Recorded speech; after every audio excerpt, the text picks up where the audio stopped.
Hey guys, it's Simon. This is Pro Wrestling Unlimited as we are here on the 17th of January 2020 to talk about tonight's Friday Night Smackdown. It's actually the third time I've tried to go live. First time I jumped on and all my settings were changed, so I had to go and change everything, fix it. Then I go live and the actual little code that I got to put in my program to tell YouTube I'm live had been changed. I didn't know. I went 4 minutes before realizing it. But now we're live. I see it. We're good. And let's talk some Smackdown. Should have been live, I don't know, 20 minutes ago? At least that's when I first tried to go live. But anyways, I digress. We've got in here with us Henry Mechanicavalio, Glenn Hunt, Woken King Slender, Ruben Rodriguez, Gregory, John Elliott 45, Jack Dawson, Nelson, Luke Might, and so many more of you. Okay, so sorry about that. Smackdown. I thought it was an okay show at best, to be completely honest. Nothing special really happened on tonight's show. When you look at it in a whole as far as the week goes, as far as Raw, SmackDown, NXT, AEW, probably my least favorite of the week. Probably yeah.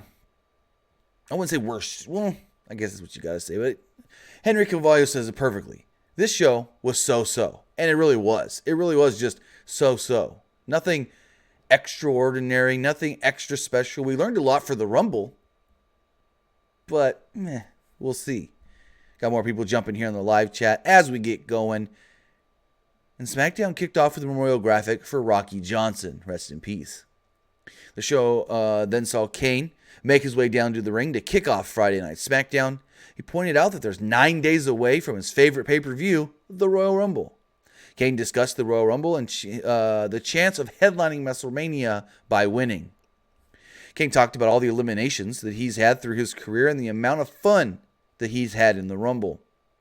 Suddenly, the Firefly Funhouse interrupted, and Bray Wyatt pointed out that Kane hasn't changed. He noted that it's not good to brag about causing misery. Wyatt gave Kane the chance to apologize, but he didn't. He thinks Kane winning the Rumble isn't a good idea. Wyatt noted that Ramblin' Rabbit is doing better after being attacked. And here's my thing.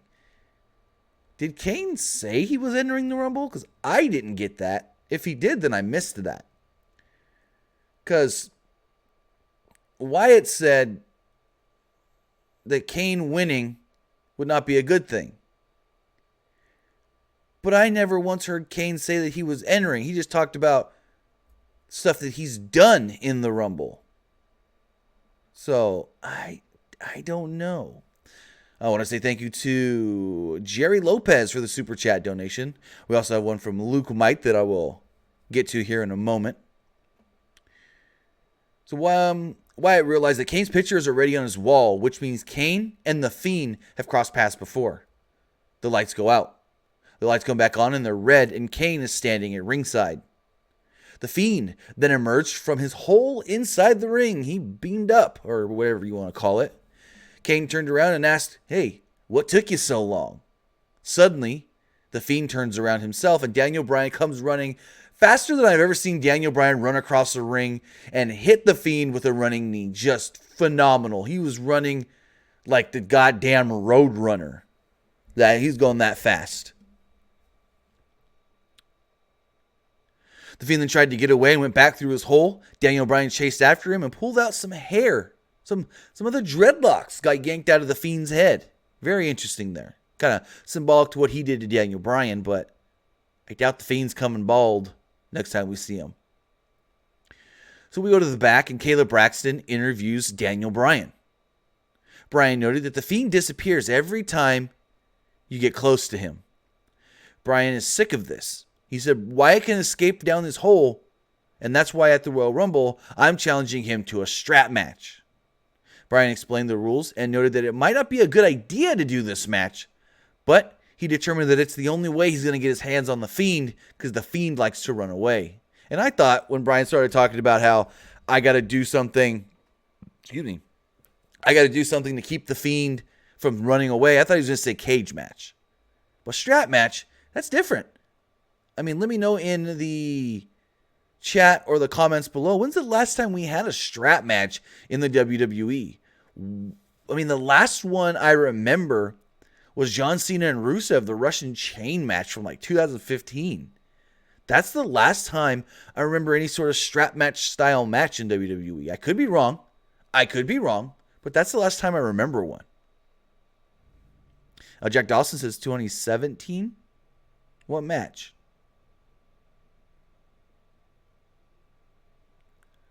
Yeah, see, Jack Dawson says, or 2015, because 2015 was the Rusev John Cena one, the Russian chain match. Joe Decker says Shad versus JTG. Yeah, but that would have been well before the John Cena Rusev one. If I don't even remember Shad versus JTG in a strap match. So moving forward, we got our first match of the night. It was John Morrison making his big return against Big E. Fun match. Not a little underwhelming for Morrison's return. Kofi Kingston came out with a new look. Instead of having just one little section of his hair bleached, the whole damn thing's bleached. Looked different. Well, of course it looked different, but very interesting. So on commentary, Michael Cole and Corey Graves discussed Graves' podcast. Kind of tried comparing it to the New Day's podcast. And then Corey Graves noted that he thinks that Big E has the potential to be a really big singles star. Well, I don't know where that's teasing at. Big E had the early advantage here, but Morrison took over. He dragged Big E to the apron and rocked him with a kick to the back. Morrison then hit a neck breaker off the apron to the floor. Back from a break, Morrison slowed down the pace with a chin lock. Big E fought back, but Morrison recovered. Morrison hit a standing shooting star press for a near fall. Morrison missed a springboard move, and Big E hit a belly-to-belly. Morrison poked Big E in the eye and briefly took over. Big E recovered and hit a big splash for a near fall. He then gave Morrison a big back body drop. The Miz jumps up on the apron and Kofi pulled him down. Morrison then climbed to the top rope, but instead of hitting Big E in the ring, instead he went for Kofi on the floor and did his signature little front flip corkscrew spin dealie. I don't even know what it would be because it's not like it's not a 450. It's not a corkscrew. It's just a parkour move. The same thing he did last week to Big E off of the steel steps. So he crashes down on Kofi, kind of lands hip first on the floor. Big E then went for a spear as Morrison got back in the ring, but The Miz caused a distraction. Morrison then hits the Starship Pain and picks up the victory. So I assume we're getting The Miz and Morrison challenging for the tag titles soon. I thought that would happen at Royal Rumble. Still got a week to set that up. Wasn't announced tonight. So in the back, we get one of these. I guess now you can... they're not really. I was going to say vintage, but they're not really vintage Uso promos. They're penitentiary promo. I don't know what to call them. They're when you stick the Usos in the bowels of the building and say cut your promo. They were with Roman this time. They discussed Reigns' matchup against Robert Roode later tonight. They noted if Reigns wins, he gets to pick the stipulation for his match against Corbin. The Usos promised to get some payback also on the Revival. And then the Usos said, welcome. Camera pans over to Roman and says, the Uso Penitentiary. Cool. Back from break, Michael Cole pushed the NFC Championship game this Sunday on Fox. Actually pushed it a couple of times, and I'm like, finally. Because usually, when they air a graphic for a football game or a basketball game or something on Smackdown, Michael Cole just ignores it. He couldn't ignore it this time when it was a freaking full screen ad coming back from commercial. So the next match we got was the Usos against the Revival. Jimmy Uso rocked Scott Dawson early with a right hand to gain control. The Revival took over and isolated Jay in their corner. Dawson slowed the pace down with a chin lock on Jay. Jimmy got the hot tag and ran wild. Jimmy rocked Dash Wilder with a clothesline and his Samoan drop. He then hit a crossbody for a close near fall. Wilder avoided a super kick attempt and used the inside cradle on Jimmy for a 2. Jay then got the tag, and the Usos hit a double super kick on the Revival. The finish then came when Jay hit a suicide dive on Dawson, and Jimmy hit a splash on Wilder for the victory. Jay almost didn't get all that suicide dive. He came to them middle ropes, and he came up almost a little short.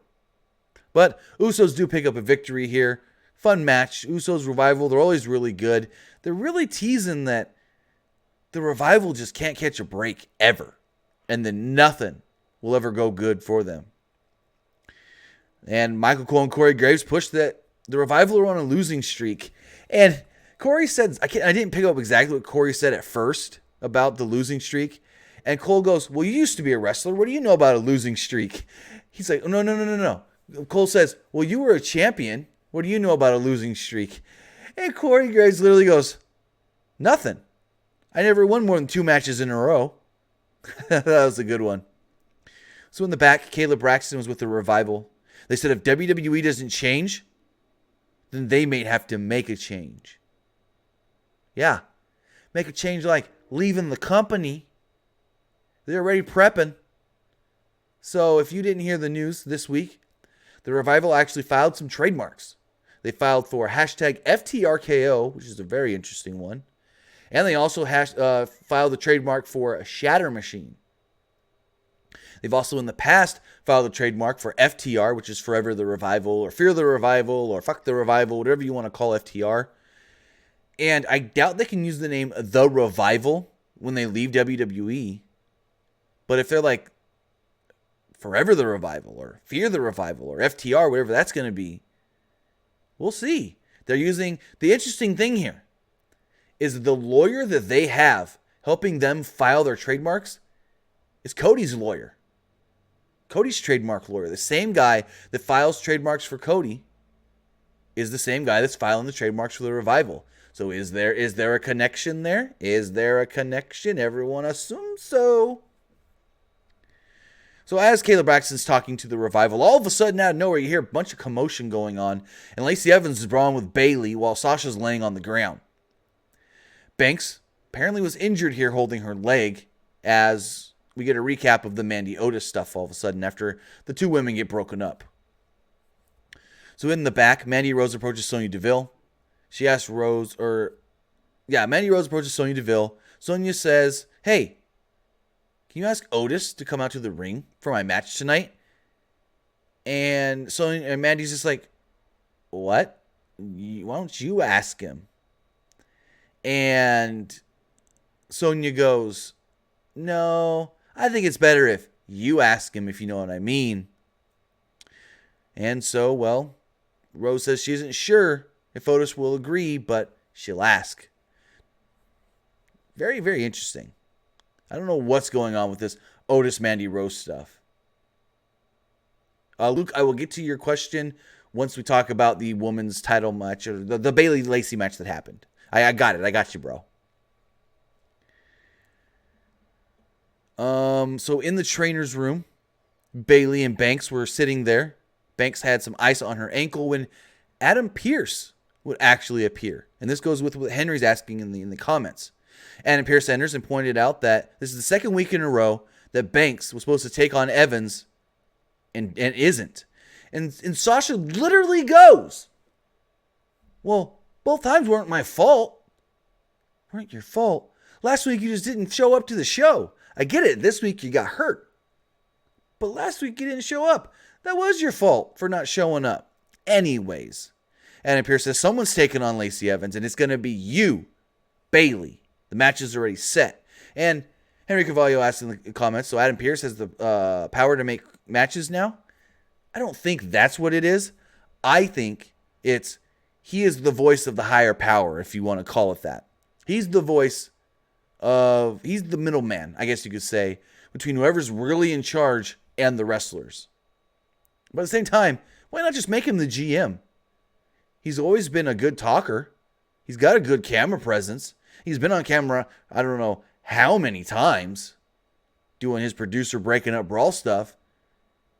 Hey, I wouldn't be against having Adam Pearce as a general manager of Smackdown or something. This isn't the first time that he's set up matches in the last month. So Bayley says that if I have to face her, I'm not putting my title on the line. Know that. I'm not putting my title on. He goes, don't worry about it. You don't have to put your title on the line, but the match is happening. And that match was next. It was Lacey Evans taking on Bayley, the SmackDown Women's Champion, in a non-title match. So Evans had the early advantage and ran wild. Bayley took over and rocked Evans with a forearm. She slowed down the pace and worked over the shoulder. Bayley caught Evans with the back elbow for a 2. The fans broke into a "Let's go Lacey" chant. Evans made a comeback and hit a Bronco Buster. She attempted a moonsault, but Bayley got her knees up. Bayley followed this up with a running knee into the barricade. After a commercial break, Bayley was firmly in control and backed Evans into the corner. Bayley missed a charge in the corner. She regained control and scored a close near fall. Bayley then rocked Evans with the back elbow again off the second turnbuckle for a very close 2 count. Fans then broke out in another Lacey chant. They're really doing a good job making Lacey Evans a babyface. Bayley then dropped Evans on the top turnbuckle. She then charged at Evans, but Evans rocked Bayley with the woman's right, I may add, and knocked her out, pinned her 1, 2, 3, bada boom. The champ got beat. Lacey Evans defeats Bayley. And Luke Might says, what do you think will be the plans for the SmackDown Women's title at Mania, and what do you think will be the plans for the IC title at Mania? So I don't know as Mania goes. I've heard a couple different things, but I've also heard that anything that's been discussed for Mania, don't think that that's the plan. Everything right now for WrestleMania is completely wide open. They've even told people in NXT, hey, be ready to work Mania in case we need you. So that's how wide open everything is. As far as what's going to happen at Mania with the IC and the SmackDown Women's Championship, I couldn't even begin to guess.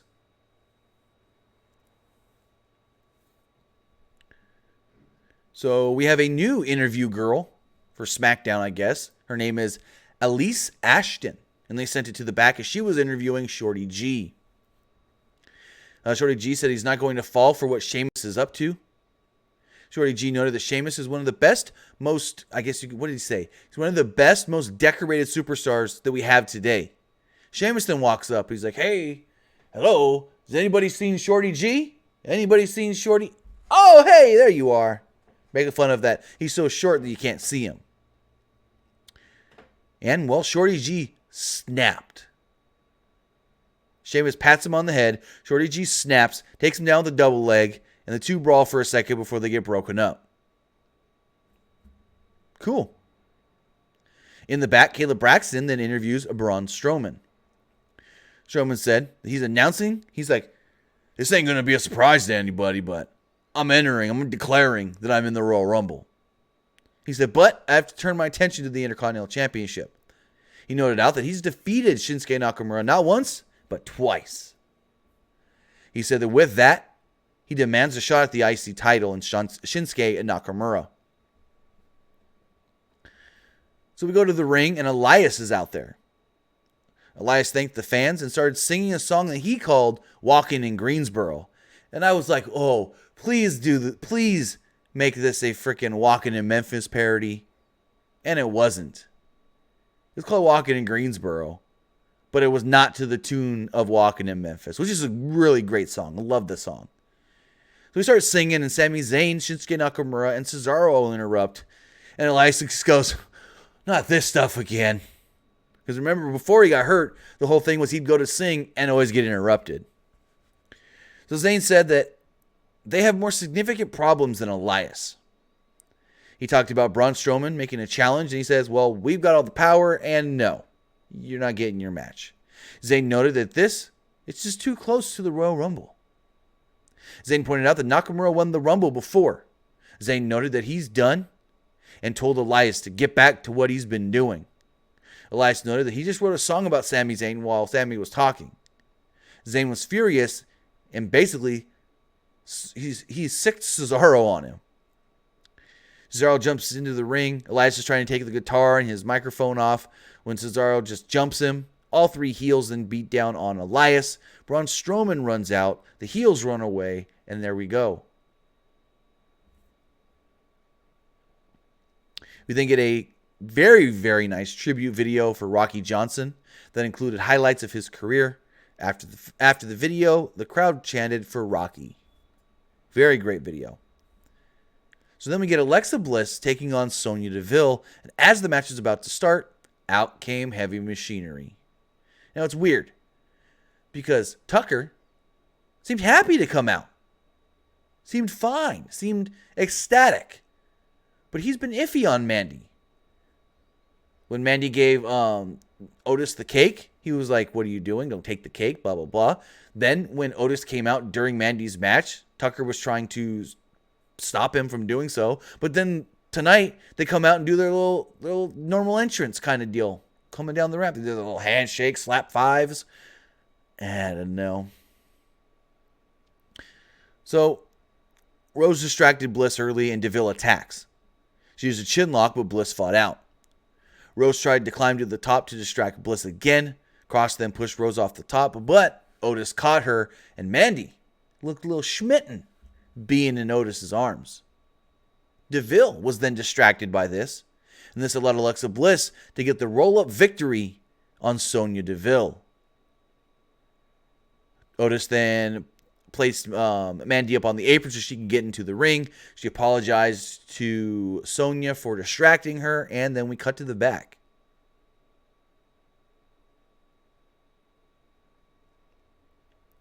In the back, King Corbin and Dolph Ziggler approached Robert Roode. Corbin discussed all the possible stipulations that he could make if Roode wins. Because remember, the tables match, the winner gets to pick the stipulation for the Royal Rumble. For the Corbin versus Reigns match at the Royal Rumble, not the Royal Rumble match itself. And that was the match we had up next.